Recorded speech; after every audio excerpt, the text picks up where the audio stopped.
Hi, welcome back to Conscious Parenting Newsletter. Today we're going to be talking about seasons. So we are transitioning from the winter into the summer. We have this season in between, the spring, and our transition from summer into winter is the autumn. And in the UK, our seasons are quite drastically different. We can really feel the difference in the temperature, but also the mood and the energy of the people, the country, and the general, like the energy. You can feel this, you sense the energy that everything is different.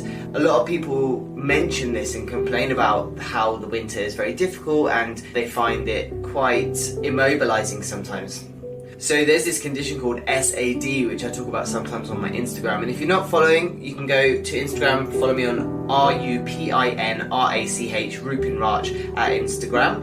So check that out. I talk about SAD, which is called seasonally affected disorder. It's kind of like a mini depression that people go through when they are struggling with the lower temperatures, with the kind of less access to the sun, reduced amount of vitamin D, perhaps less outdoor activities, less availability for nature, and the temperature dropping means that we're all running at like a cooler temperature. And so there is this build-up of multiple factors that causes us to struggle a little bit through the winter. It was particularly bad for me. I don't know how much you know about my past, but I used to be an optician.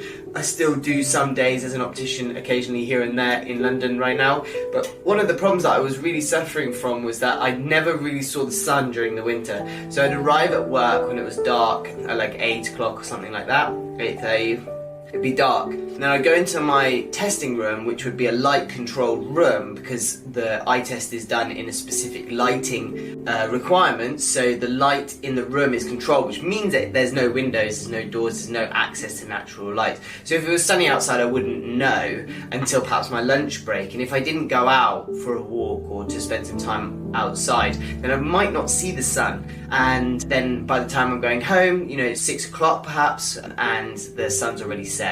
Now, I didn't really pay much attention to myself back then. I wasn't very self-aware. I didn't really mind how things were going because as long as I was turning up for work and I was being sort of like my determined self to progress in my career and to have the best day possible and to sell lots of glasses and to look after people's healthcare and stuff. So I had other priorities which didn't include my mental health and my mental well-being. So I didn't notice, I didn't realize how much this was actually affecting me. This really started to sink in since leaving my optician's work. I've started to notice the difference, perhaps maybe because I use my summers better, but I'm really noticing the difference, especially this year. And now I'm transitioning out from my winter hibernation, where I've had to slow down. I've had to slow down on my business, I've had to slow down on coaching. I've managed to keep up with my training and got into really good shape, but that was reluctantly, and I've had to drag myself to the gym on a number of occasions over the winter. I've also moved into central London, which has been very, very busy. I've really enjoyed it, and there's lots of good reasons why I haven't been as active, but I know that there's a really fundamental reason, which is the season. And when it's the winter, I just need to be self-aware and let myself acclimatize to the new temperature, to the less daytime hours, and to the more restful hibernation approach. So that's what I'm going to talk to you today in a bit more detail about. And I'm recognizing this about myself, and I would like you to wonder about your own self, about how well you cope with the seasons, with the transition from winter into summer. The equinox is the spring day where it starts to change from being a longer nighttime to a longer daytime. Yes? So solstice is where it's the longest possible day in the summer. Winter solstice is the longest possible night. But the equinox is the transition day where we go from being a longer night to a longer day. Now, when we experience the spring equinox, it often coincides with other planetary astrological situations, and our bodies perhaps are aware of this transition and aware of this change. So we are going through this transition right now. We're going through spring. We're kind of moving out from the darkness, the cold, into the warmth. We are aware of our higher functioning bodies that are more able to do things, and kind of we're more able to direct ourselves. That if we say that we want to get 10 things done today, we might get 9 of them done, whereas in the winter we might get 3 done. And that is something that we kind of have to accept of ourselves, that we just aren't as able-bodied, and the temperature's lower, our functioning is less, and so that self-awareness is really useful. Just try to recognize how you're changing and if there is any transition right now. So with this spring equinox and with the transition, it's a good time to set some intentions for what you might like to have as an additional daily or weekly task, something that you'd like to add into your life that you wouldn't have had time to get done during the winter, but that you'd like to take more seriously during the summer, and that you'd like to take advantage of your higher functioning body power, that your energy is there, and that it's a good chance to set yourself some goals and some objectives of what you'd like to add on. So let's just put some stuff on the whiteboard. Hopefully you can see it here. So we're going to just talk about transitioning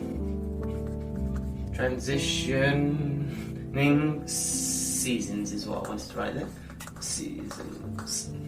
And first one is add in new summer tasks. So be brave. We're going to add in new tasks.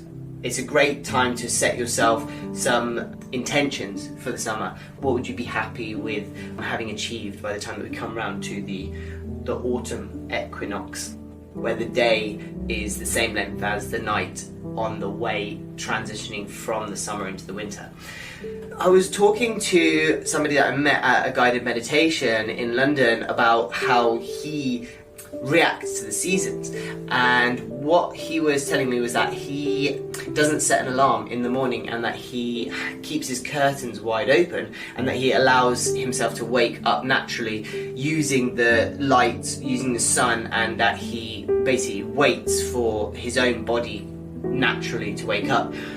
What a beautiful way to do things, you know, like it's just acceptance of the creatures that we are and the planet that we're on. And obviously the world that we live in today, everybody's like, you know, work starts at 9 and finishes at 5:30 and you get an hour for lunch, and that's not real. That's sort of like fabricated because it helps us to organise society.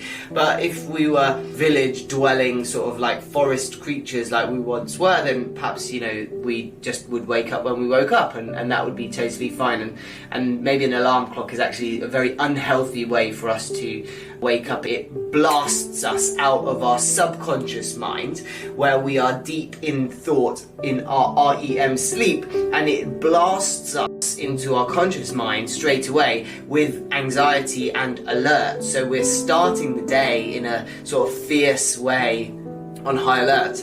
And my personal use of alarm clocks, that I try to find like gentle sounds. I use the Ripples one on the iPhone as my normal alarm clock, and just this morning I set a new alarm clock, which is like a separate, like not on my phone basically, which had like a bit of piano, classical piano, and it's got a daylight bulb in it, and the daylight bulb lights up and it slowly brings the light up, the light sort of brightness up 10 minutes before the alarm, so that light comes in, then the alarm's gentle, it starts off quietly and it slowly gets louder. And I snoozed it as well, but this is my intentional transition from my winter into the summer. I like to sleep in the winter, and I like to enjoy my rest in the winter. I don't feel very comfortable and alive when I try too hard to get up early, even though I'm a massive fan of it and I absolutely love the 5 a.m. club and it changed my life. But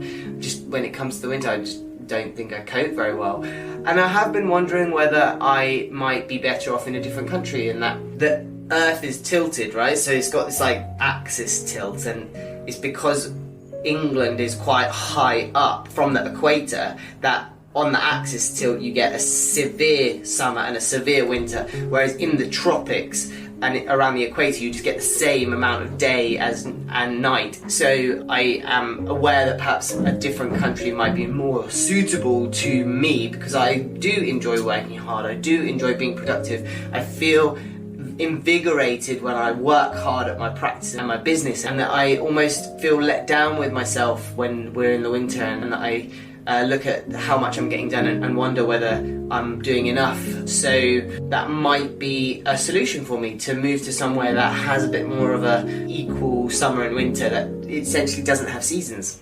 So that's kind of what I was asking this guy. I was saying, like, what did he think about whether we should follow the seasons, or whether we should be strict on ourselves and kind of like be more decisive, be more intentional with how we wake up. And he was very content with being less intentional about when he woke up.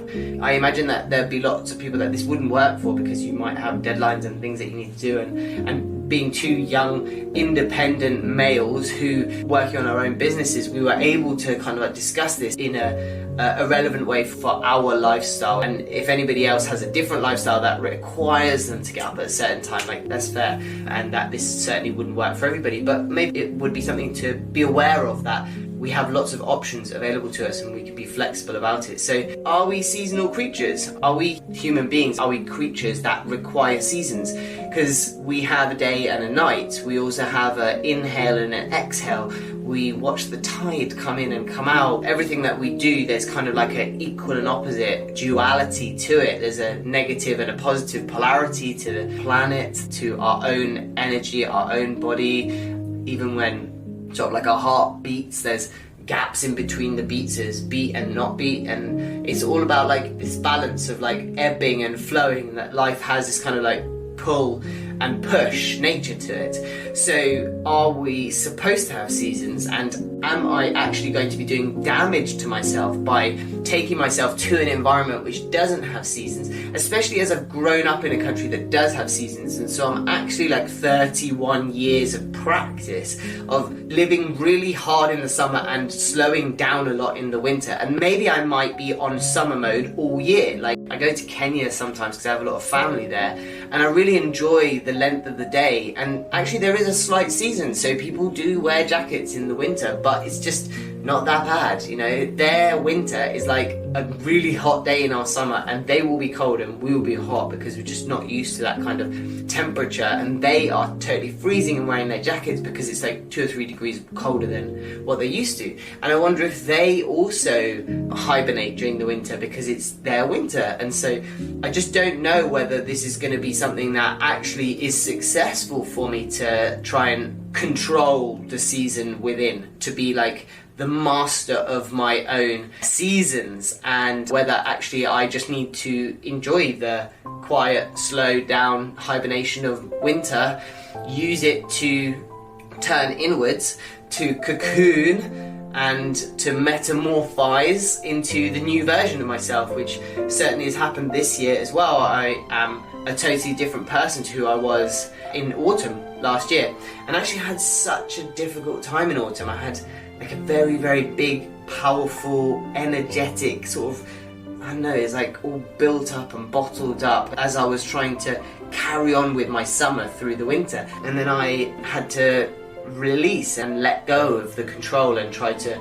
be more compassionate to the needs that I had throughout the winter, and that I couldn't maintain the same levels of dedication to life and to progress. So 2 more things that we can do to transition really well from winter into summer.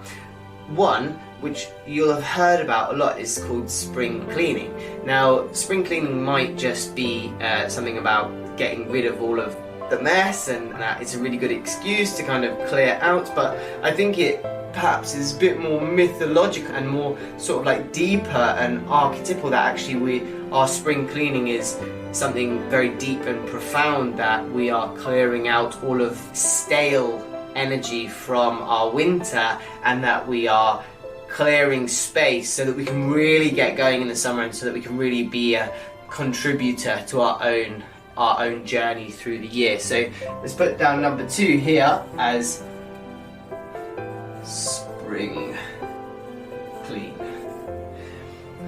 And that obviously might mean that you're cleaning the physical world, but it might also mean that you spring clean some of your psychological and inner world.